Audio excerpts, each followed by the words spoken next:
Okay, some viruses like to make it hard for antiviruses to detect them by using different ways and techniques to hide in an infected system. And we'll define the most common ways here. Right. And first up, read request intercepts. Antivirus sends a read request to the OS in order for it to scan it. And some viruses, in essence, trick the antivirus by intercepting this request and returning an uninfected version of the desired file. It lies, basically. So the interception occurs by code injection to OS files that handle read requests. The antivirus may receive an answer that the file is clean or cannot read the file, thus the virus stays undetected, right? Now, to fight back this virus, the best way is to use an integrity checker or replace the OS's infected files or to scan the volume with perhaps another known clean machine. That's right. Yeah. Now, next we have self-modification. Antiviruses employ a technique called signatures. Now, the term is really misleading. Yeah. And to be more accurate, search strings is the right term. Viruses do not possess any signature that can identify them. Rather, there's a sequence of bytes that the antivirus is looking for.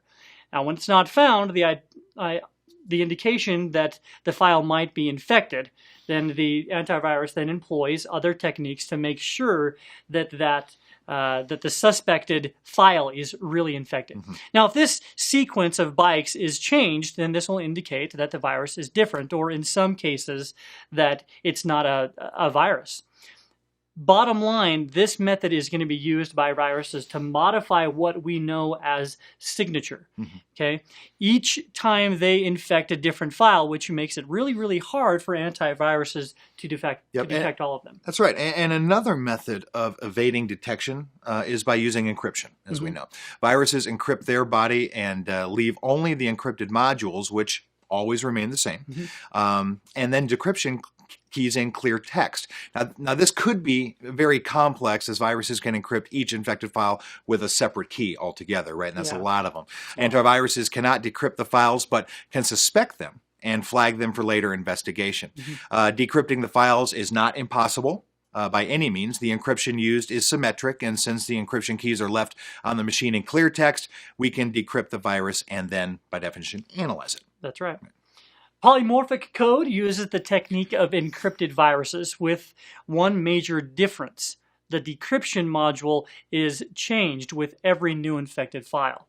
So polymorphic viruses do not have really any part that remains the same. This requires a polymorphic code within the body of the virus itself, and what we call the mutation engine. So how do you defeat this?